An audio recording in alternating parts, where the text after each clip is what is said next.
Getting fully dressed. So what are we here to talk about? The end user experience of the internet in the Russian Federation. So we're focused here on what the end user experience is. So what does the internet do to an end user experience? What do networks do? Well, networks, of course, they move packets. They create some sort of experience. So, but if you assume that in a perfect world all that happens instantaneously, then in effect, all that networks are doing, all the internet is doing, is reducing the quality of experience of the end user. They're attenuating the quality of the end user experiences. The key question is, does this reduction in user experience, and that comes from loss and delay. More importantly, it comes from the variation in loss and delay. So, does the variation in loss and delay introduced by a network, by the internet, impact on the user experience? Does the user notice? That's the key question we're going to kind of look at today. So why are we doing this? Well, the company that commissioned this research is a new peering point called Eurasia Peering. Eurasia Peering is a new peering point in IXcellerate's Moscow 1 data center. It's just been launched. We're in the process of setting up connections with links in London, with obviously the Moscow Internet Exchange, the king of exchanges here, of course. But the IXcellerate are interested, as Eurasia Peering is, in where to put peering, where to put servers. So to understand where to put these things, we need to understand what the impact of the network is on the user experience. So that's why we're doing this. The research was done by a company called Predictable Network Solutions. Predictable Network Solutions are specialists in network performance. They came up with network performance science. And we're going to talk about how we actually measure the internet experience by a measure called delta Q. Now, a bit about me. So I'm P. Cladingbowl. I'm a mechanical engineer. I trained as a mechanical engineer. I worked in manufacturing. I worked in the oil industry. And all those times, I worked on the flow of things. And when I was working as a mechanical engineer, I understood how things were impacted by different forces. So all the different forces that impact on things. So here we can see a network flow through the middle, up here. And we can see the different mechanical forces. So when I came into networks, and I spent 15 plus years in networks and data centers now, I wanted to understand what are the forces that impact on a network. And after 10 years of looking, or more than 10 years of looking, I came across a measure called delta Q. Now, delta Q is what I use to understand what the impact of the network is on the user experience, and more importantly, does the user notice? So delta Q, which there's some Russian in this presentation, is basically gives us insight into the quality of the experience of the user. It links the quality of experience of the user to the network. So, does the user notice? So we're going to do a bit about the structure of delta Q in a moment, but let's have a look at this scientific piece, because delta Q is a scientific measure. Delta Q basically comes about because it's formulated on the principle that all packets experience delay and some packets are lost. Loss and delay. And the variability of that, the distribution of that, is what impacts on the user experience. That's what applications are sensitive to. So effectively, delta Q is a proxy. It's a way of understanding how the network impacts on the user experience. And as I said, what's interesting about delta Q is it gives us a breakdown of the forces that impact on the flow through the network. So what are these? There's three. The whole of delta Q is a single measurement that breaks down into different structural components. Two of them are structural, and one of them is variable. The two structural components are firstly G and S. So G is topology. G roughly equates to distance. It's not exactly distance, but for the purposes of today, we're going to treat it as if distance is the thing that matters there. And then S, which is down to the serialization, it's down to speed, it's down to size. So it's effectively the impact the size of the packet has, which obviously is related to the bandwidth. So we'll simplify it and call it speed, the speed of the network. Well, of course, every network goes at the speed of light, so really it's the cross-sectional bandwidth is precisely what we're talking about. The variable load, V, this is critical because this is what is varying. This is the one that actually you don't see from round trip times, you don't see from ping times, is the V, the variability piece, which is predominantly down to things like congestion.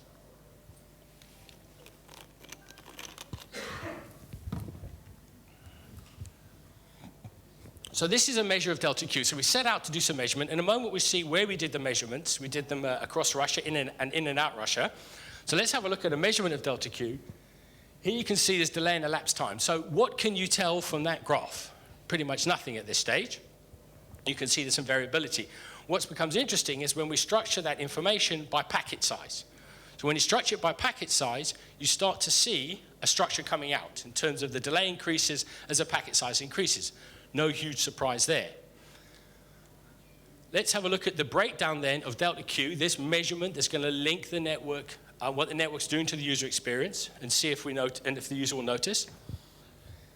First of all, you've got geography. So if you take a 0 packet size, which is here, that effectively is going to be the distance impact. So nothing new there. We all know about that. Then the S piece increases, of course, as the packet size increases. So as the packet gets bigger, the impact of the quality attenuation, the delta Q, the reduction in quality of experience that the user is potentially getting, increases as the packet size goes according to the S component. And then the V piece is the variable piece you can see there, and the variable piece is all to do with the applied load.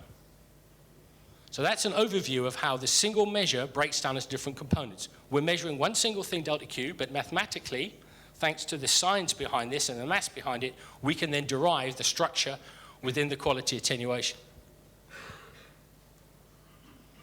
So here's 4 examples of how the measurement of delta Q we can start to see the impact on an application of that measurement. Now, I'm not going to go through these in any detail at all. But the reason these pictures are here is to show you that when you look at different applications and you look at the variability of the measurement, or the variability of the performance that the network is introducing, this is what the network's doing, it has different impacts on different applications. To understand the impact on the application, you have to look very closely at the relationship between the various types of loss and delay incurred and the variation of it relative to how that particular application operates. So there are 4 examples here are IPTV on the bottom left-hand corner where there's some bullets which you can't read, but the idea is to show you that there's much more detail you have to go into to really understand how this delta Q measurement impacts on performance. On the VoIP, you can get a mapping to a pesky score in terms of voice quality, web page loading on the right at the top, and then the bottom right is video streaming time to first frame.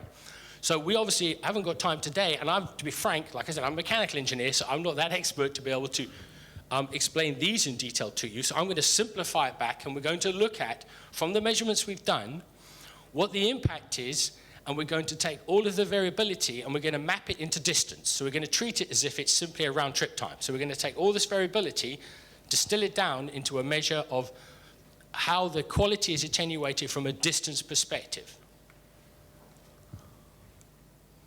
So the measurements we took from, as you can see, in Moscow, Chelyabinsk, and then some outside of Moscow, and we're measuring the delta Q, the quality attenuation of network packets between all of these locations, basically by using network probes, soft probes, and combination of soft probes and hard probes.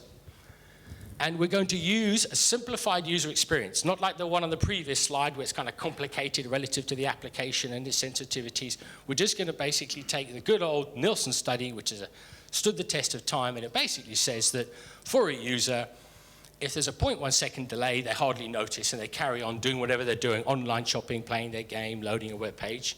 Of course, once it hits around 1 second, they lose interest. And yeah, somewhere between 0.1 and 1 second is where the user loses interest. So to keep it simple, we're going to use this as our benchmark of what is the quality of experience the user is getting? Is it good enough? So here's the measurement. So here's a whole lot of data in one table. And as some of the great presentations this morning on RIPE Atlas and RIPE Stats said, data in and of itself needs more data to become information. So in this is a set of data, a combination of the breakdown, if you remember. If you look at the right-hand column is the total quality attenuation, the total delta Q at the 95th percentile. We'll come back to the 95th percentile in a moment. So just looking at that as a first piece, Moscow, Frankfurt, 57 milliseconds. You can probably see at the bottom that if you're a high-frequency trading network and the lowest latency that you can provide is coming in Moscow, Frankfurt at 36 milliseconds. So you can see that, yeah, it's order of magnitude the same, but clearly you can get faster networks. This is over the internet. This is not choosing any routes in particular, it's just sending the packets out over the internet. So on the left-hand side, we need to have a calibration point. We need to take the delta Q measurement. As I said, we're going to translate it into distance so we can get a simplified view of the quality attenuation by translating all of the measures, all the breakdown components of delta Q into a distance piece. In order to do that, we need to calibrate it. So we're going to calibrate it against the direct fiber route. So we've taken basically the pure geography, point-to-point, speed of light in a fiber, and the round-trip time there and back. And you can see Moscow, Frankfurt, the actual calibration point. So when you see on the next slide, I'm going to show a picture, and that picture calibrates all of the other measures back to that. And then you'll see that the next column is G. So the next column is actually what was measured with G. The next column is the ratio of the two. So you would expect to see, from our experience of using delta Q as a measurement, that there'll be about a factor of 2. So the actual geographical quality attenuation, loss and delay, according to the geographical piece, is roughly twice what the direct route would be. And that looks about right. So anything that's 2 or below 2 is even better. Moscow, Chelyabinsk looks like a nice, fast, direct route. Moscow, Singapore, looking a bit further. So you can start to see now the impact of the geography on what's happening to the user experience from that perspective, down to the G geography piece. So around 2's expected, higher than 2, something weird going on. Then we come to S. So S, we've used to measure the S, we've used maximum packet size, MTU. So we've taken big packet. So basically, that's the attenuation of the biggest packet. And there you can see there's not a lot. So what is that telling us? Well, if it's around 1, it means that there's enough bandwidth. If it's around 2, there's a restriction on bandwidth. If it gets much higher, then really you're running a low-speed network or low cross-sectional bandwidth.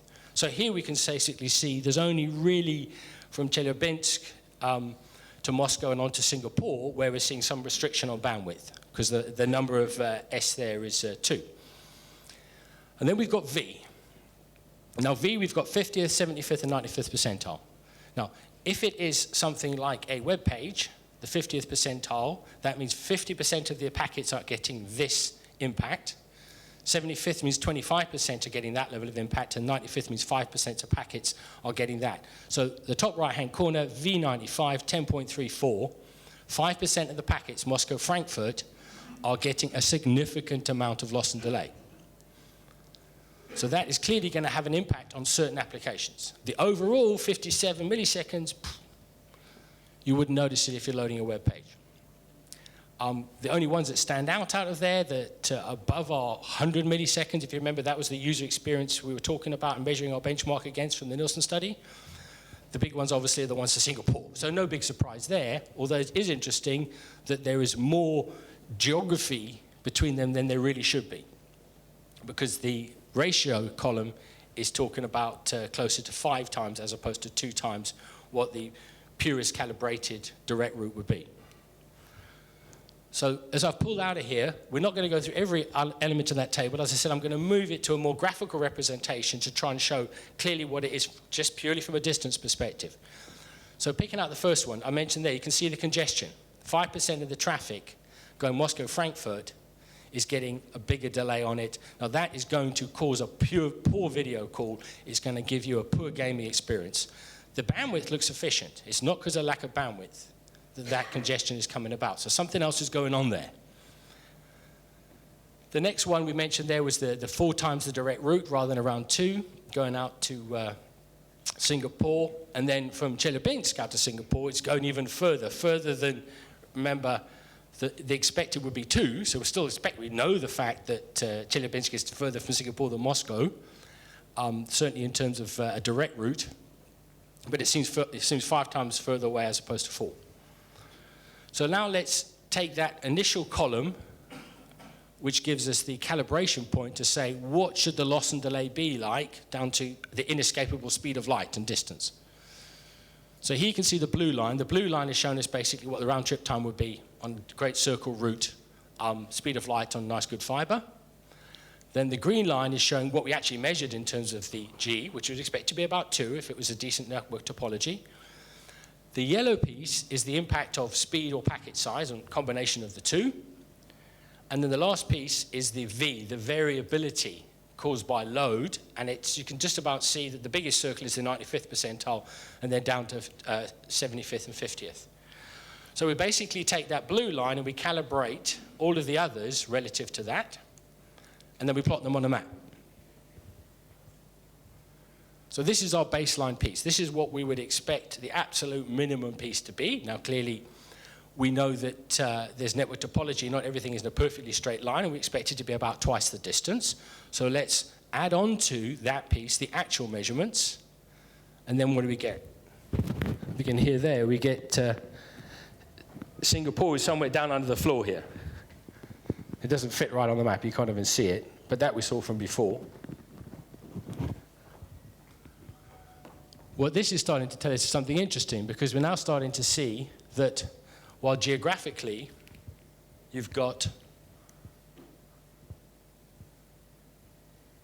Dublin somewhere out here, and that's London, and then this is Frankfurt. On the whole, the green bit, if you remember from before, the ratio of about 2 was okay, so that's not unexpected, but it just shows you that the actual loss and delay from networks as opposed to the ultimate perfect situation, they're twice as far away, roughly. If you look at the Chelyabinsk from Moscow, I can get it on it. There you can see the yellow bit. So that's where we're seeing some congestion, the large amount of V. So there's congestion happening around Chelyabinsk, and that you can compare them back, that's caused down to potentially a lack of bandwidth, right? So the lack of bandwidth, the less amount of bandwidth in there is causing that distance to be further away. Remember, we're taking a very simplified view of this. We're just translating it into distance for the purposes of today to get the initial message across. In the actual performance of the applications depends on the variability of those, how much they change, not just how much they are. Then the biggest one that stands out clearly is around Frankfurt. Now, that's obviously the 95th percentile, so for some applications, Frankfurt is only 2 times further away. But for other applications that care about the variability, in other words, the 5% of packets that can't deal with the loss and delay from the V component, they're going to end up being a lot further away. So here we've put them a lot further away. So there you can see, if you take that circle or oval, and I've moved it around, you may as well be, if you're going to Frankfurt, it's like going to Moscow and back again. Or basically, Frankfurt's now moved to Africa or somewhere out in the Atlantic. So we've had a huge impact just from a pure distance perspective on the user experience. From their perspective, the server may as well be in Africa. And this is not down to geography, it's not down to bandwidth. You can't solve this problem simply by throwing more bandwidth at it. This is down to the congestion and the variability in the congestion that is impacting on applications that can't suffer that 5% variability in loss and delay, because it was the 95th percentile, if you remember.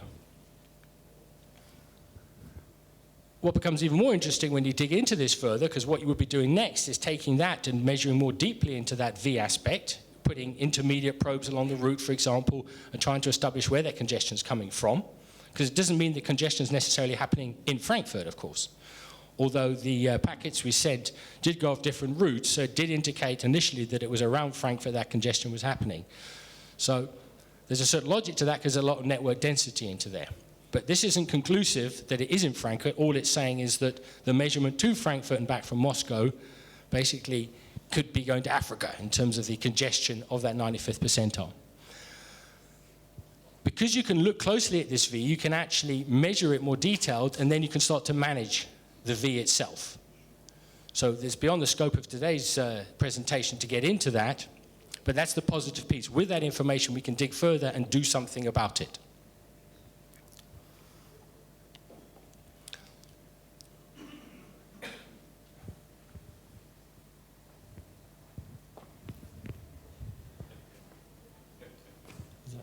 Is it working?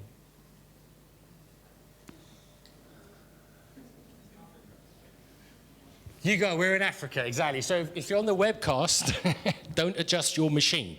That was the user experience if you were running out of the downtown to Frankfurt. That's basically what's going to happen. Right?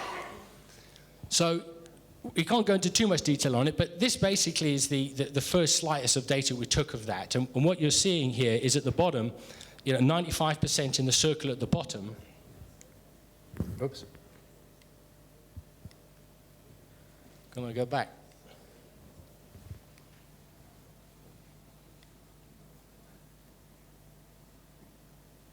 Okay, we're going to click through quick.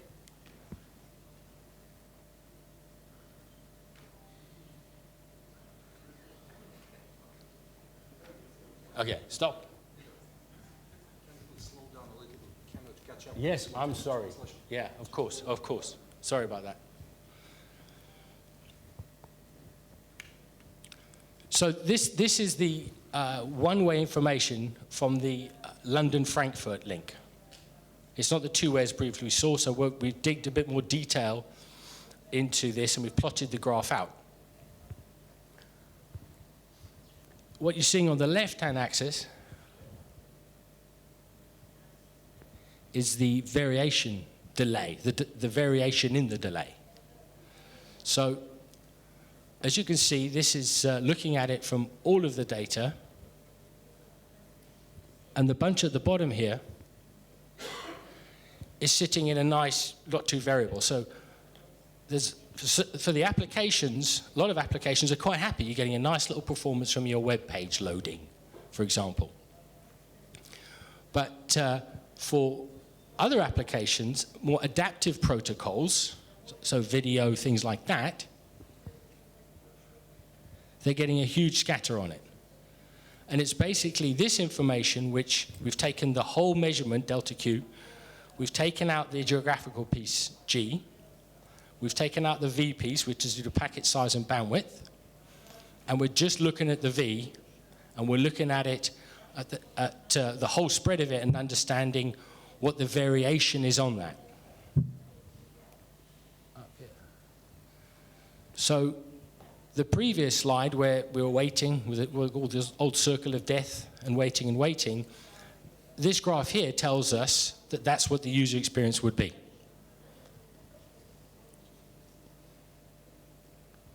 So I have perhaps, sorry to the translators for having gone too fast, but perhaps there was too much information in 20 minutes.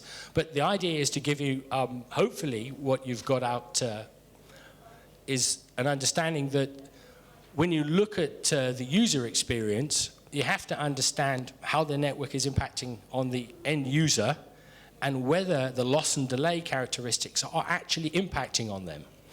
So there's some fantastic information out there already around round-trip times, but unless you dig into it and you break down what the quality attenuation is, and when you find out what the loss and delay characteristics are, broken down into the structural components, it's only really then can you get deep into understanding what the internet experience is going to be like for people. And it's this information that we're digging into at Eurasia Peering so we can understand where we need to put peering points, and also for IXcellerate so we know where we need to put data centers for our customer servers. So in summary, if you remember back to the table, yeah, hey, within, from Russia to Western Europe, less than 100 milliseconds, so from that Nielsen benchmark, which we use today for our user experience, yeah, the user experience is okay. But for applications that don't like V, don't like variability, they should avoid Frankfurt and London, because otherwise you're going to end up in Africa. And these are obviously things like videos and gaming, those types of applications. And we cannot, as sort of networking folk, simply add more bandwidth to solve this problem. Because if you remember, the V measurement was telling us that there was sufficient bandwidth. There wasn't a problem with the S measurement. The problem came up with the V. The S would tell you, like it did around Chelyabinsk, that there was some congestion there. So if we had had a higher V in Chelyabinsk, we would have said, yeah, okay, add some more bandwidth because the S is showing us we need to. In the example to Frankfurt, the S was okay.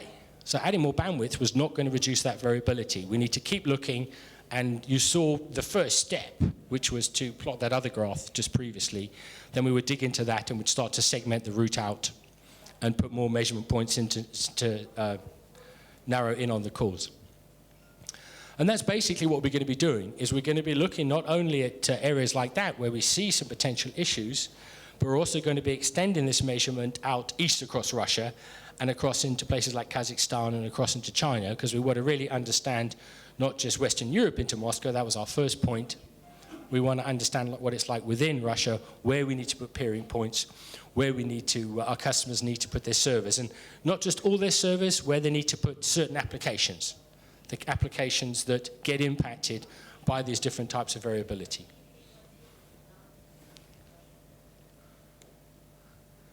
Thank you very much.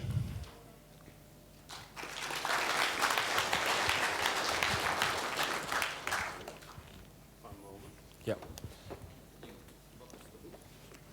Неужели все согласны с Does everyone agree with the viewpoint of Peter? You will have to go there. There are no options. Peter? There will be questions.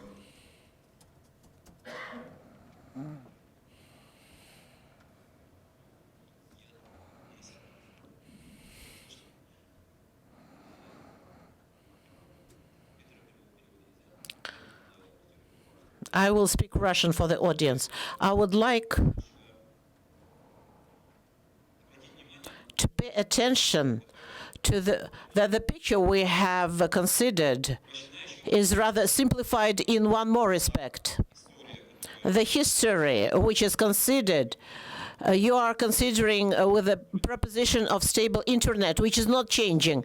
In fact, it is enough to go to Paterno.net to get the proof that the number of PhD updates which are provided by nature operators with the largest providers, operators, for example, the 18th largest operator in Russia, 15th largest operator in